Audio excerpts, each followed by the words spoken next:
بسم الله الرحمن الرحيم. الحمد لله شكر رب العالمين والصلاة والسلام على سيدنا محمد وعلى آله وأصحابه ومن تبعهم بإحسان إلى يوم الدين. عشر كان مانت وحان كبلابينا بوغا سقالات صدرك كوبات حاكر لغن تا شد حت تاكر لغن ألف قابن تا حتى تا kordhigan khaa reeban takh xattaa takh raa godan ru xattaa takhru jiim kordhigan ja xattaa takhruja hamza hoos dhigan i xattaa takhruja i laam kordhigan yaa reeban lay xattaa takhruja ilay haa hoos dhigan miim reeban him xattaa takhruja ilayhim waaw kordhigan wa miim kordhigan laam shadda mal nuunka dhan waan ka boodnay maanan akhrin wamal laam kordhigan miim reeban lam wamallam yaa kordhigan ya wamallam ya taa godan baa reeban tub waman lam yatub waxaa khalad ah inaad u akhrisid waman lam yatub ma aha nuunka lama akhrinayo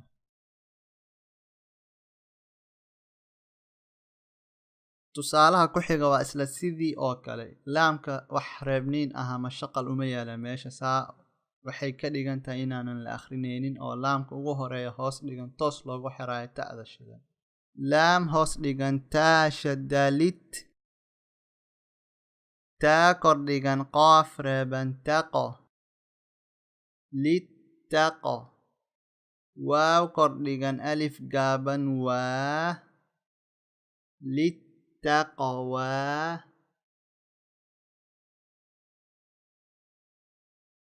waaw kordhigan wa miim kordhigan nuun reeban man waman yaa kordhigan ya waman ya taa kordhigan ta waman yatah waaw kordhigan laam shadda wal waman yatawal laam kordhigan la waman yatawalla yaa godan yu waman yatawallayu cayn kordhigan daal shadda cad waman yatawalla yucad daal hoos dhigan baa reeban dib waman yatawalla yucadib haa godan hu waman yatawalla yucadibhu waaw kordhigan wa taa godan tu watu cayn kordhigan zaa shadda caz watucaz zaay hoos dhigan zi watucazzi raa godan waaw reeban ruu watucazziruu haa godan hu watucazziruuhu waaw kordhigan wa watucazziruuhu wa taa godan tu watucazziruuhu watu waaw kordhigan qaaf shaddaa waqa watucazziruuhu watuwaqa qaaf hoos dhigan qi watucazziruuhu watuwaqi raa godan waaw reeban ruu watucazziruuhu watuwaqiruu haa godan hu watucazziruuhu watuwaqiruuhu waaw kordhigan wa watucazziruuhu watuwaqiruuhu wa taa godan tu watucazziruuhu watuwaqiruuhu watu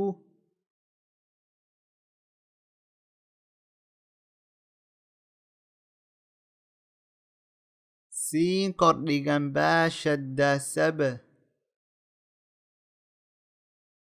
watucazziruuhu watuwaqiruuhu watusaba baa hoos dhigan bi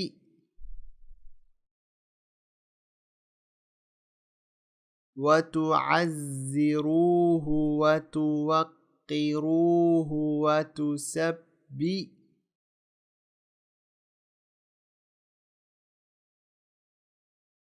xaa godan waaw reeban xuu watucazziruuhu watuwaqiruuhu watusabbixuu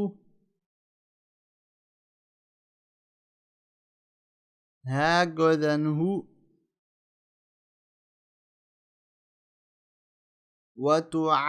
watucazziruuhu watuwaqiruuhu watusabbixuuhu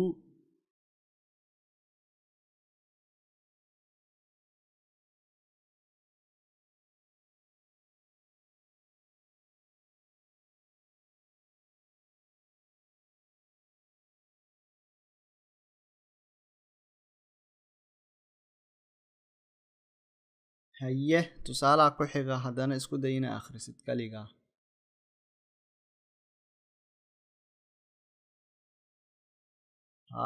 wax yaruu ka adag yahay saa u jeedid waxaa meeshan isku imaaday laba hoos dhig iyo xaraf shidan horey ma aynan usoo baranin laakiin mid u dhowaan soo baranay haddaad xasuusatid laba shaqalka mar walba waxaan dhahnay nuun reebana ku dhex qarsan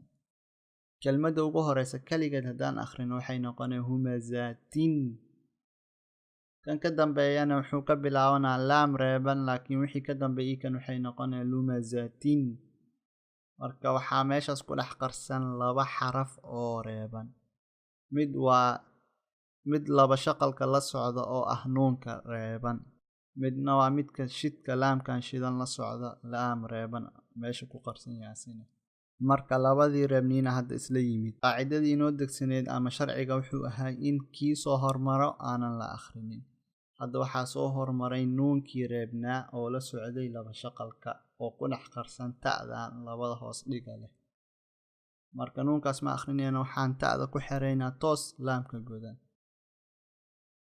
haa godan hu, miim kordhiga ma, huma, zaa kordhigan za, humaza, taa laba hoos dhigan laam shadda til, humazatil, laam godan lu, humazatillu, miim kordhiga ma, humazatilluma, zaay kordhigan za, humazatillumaza, taa laba hoos dhigan tin, humazatillumazatin, cayn kordhigan ca, miim kordhigan ma, caama, daal laba hoos dhigan miim shaddadim, camadim, miim godan mu, camadimmu, miim kordhigan daal shaddamad, camadimmumad, daal kordhigan da, camadimmumadda, daal kordhigan da, camadimmumaddada, taa laba hoos dhigan tin, camadimmumaddadatin. tusaalahana ujeedid wuxuu la mid yahay kii horoo kale, laba shaqal iyo shad iska daba yimaaday, marka aaday u fudud yihiin haddaad kii horay si fiican usoo fahantay. xaa kordhigan baa reeban xabe,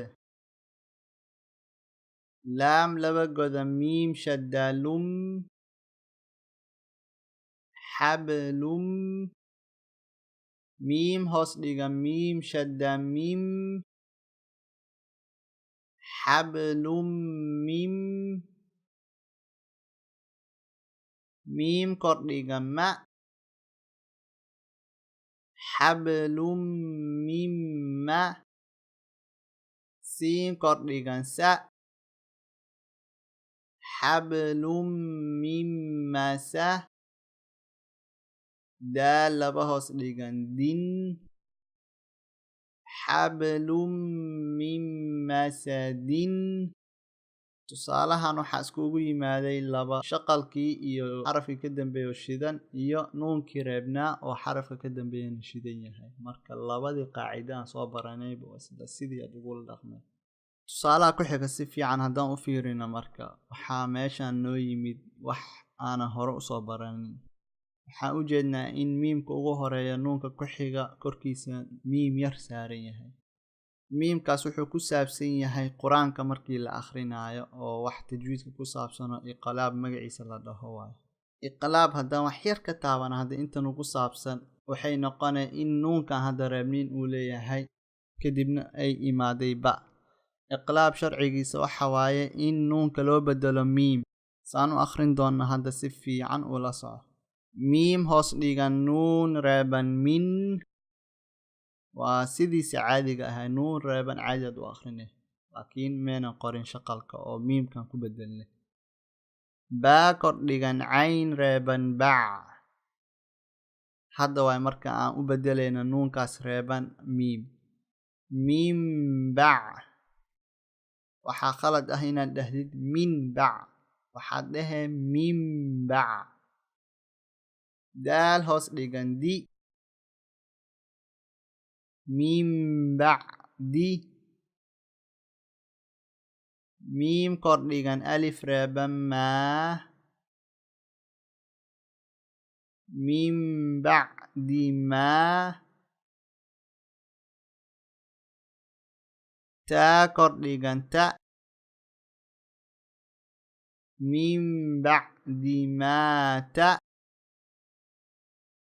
baa kordhigan yaa shadda bay min bacdi maa tabay yaa kordhigan ya min bacdi maa tabaya nuun kordhigan na min bacdi maa tabayana baa hoos dhigan bi siin hoos dhigan yaa reeban sii bisii miim kordhigan alif gaaban maa bisiimaa haa godan miim reeban hum bisiimaahum waaw kordhigan wa bisiimaahum wa laam kordhigan la bisiimaahum wala taa kordhigan cayn reeban tac bisiimaahum wala tac raa hoos dhigan ri bisiimaahum wala tacri faa kordhigan nuun shadda fan bisiimaahum wala tacrifan nuun kordhigan na bisiimaahum wala tacrifanna haa godan miim reeban hum bisiimaahum wala tacrifannahum faa hoos dhigan yaa reeban fii bisiimaahum wala tacrifannahum fiih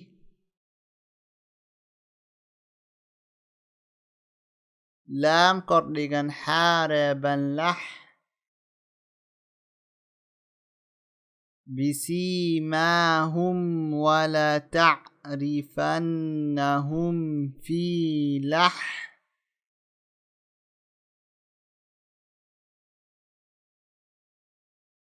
nuun hoos dhigan ni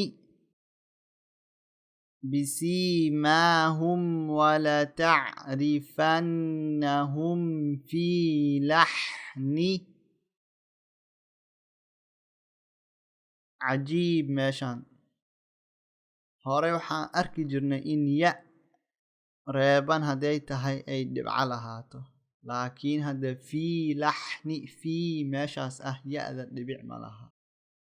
waad ku arki doontaa kitaabka qur-aanka intiisa badan lama qoro ya-da saas ah kelmadaha saan oo kale ah marka hala yaabin ewelba waxaan u qoray ani fududeen aan u fududeynayo qofka baranaya buwaagtan tusaale haddaan akhrinayna isku day inaad xarfiisa aad tirin kartid markaad akhrinaysid faa kordhigan fa laam kordhigan miim shadda lam falam miim kordhigan alif reeban maa falammaa qaaf godan qu falammaa qu daad hoos dhigan di falammaa qudi yaa kordhigan ya falamaa qudiya ayaa hal mar fiiri meeqa xarafan hadda akhrinay xagga qoraalka haddaan fiirino waxaan akhrinay 7 xaraf laakiin dhawaqa waxaan akhrinay 8 xaraf oo meesha waxaa ku jiro miimka shadka miimkiisa kale qarsan oo reebniinka leh waaw kordhigan laam shadda wal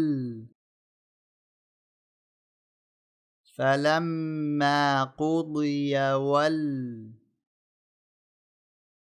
laam kordhigan waaw reeban low falamaa qudiya wallow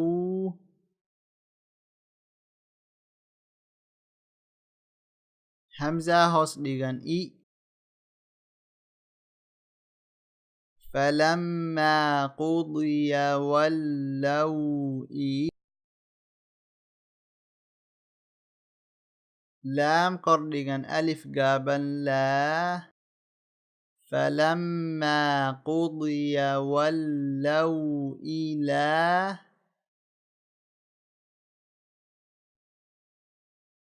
qaaf kordhigan waaw reeban qaw falamaa qudiya wallow ilaa qaw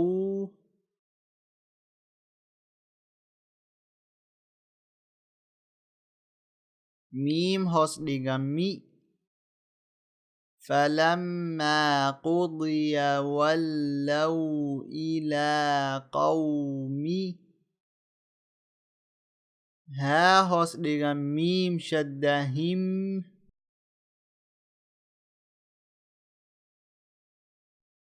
falamaa qudiya wallow ilaa qawmihim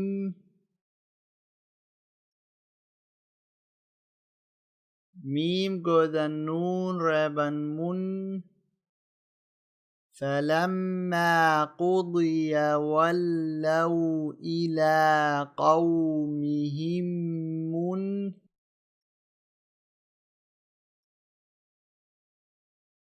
xasuusa miimka ha'da ka dambeeya meenan akhrinin oo uu reeban yahay miimka shaddada lehna miimkiisa qarsanna wuu reeban yahay marka laba reebniin kana horaa mar walba tuureynaa marka kii hore meenan akhrin xasuuso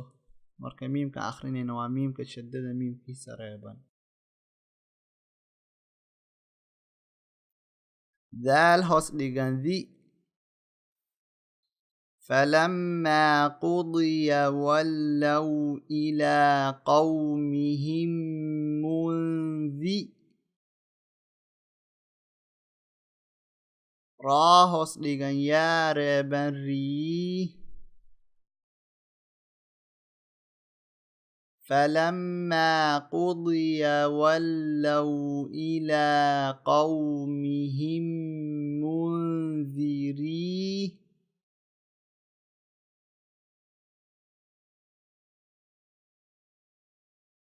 nuun kordhigan na falamaa qudiya wallow ilaa qawmihim mundiriina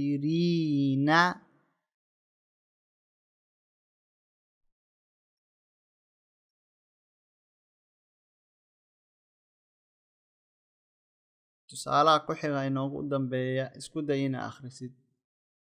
tusaalaha ku xiga wuu gaaban yahay 4 xaraf bisaa qoran laakiin waxaa cajiib ah oo nagu cusub in shadda ugu horeeyo waxaan maanta dhan soo akhrinaynay shadda oo dhexda ku jiro ahay laakiin hadda bilowgii waa sidee loo akhrinaa isku day wax yar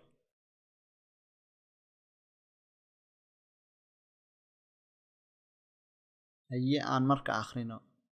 shadda waxaa la akhrin karaa bes markii ay dhexda ku jirto oo markaas qasab waxaa ah inuu ka hormaro xaraf laakiin hadday ka bilaabanayso sida kelmadan oo kale waxaad u akhrinee shaqalka caadiga saaran bes sidiisa loo akhrin jiray raagoodan ru aan dhahaynaa ma dhahayna raagoodan raashada raagoodan may shaqalka saaran bes aad akhrinee raagoodan ru baa kordhigan ba ruba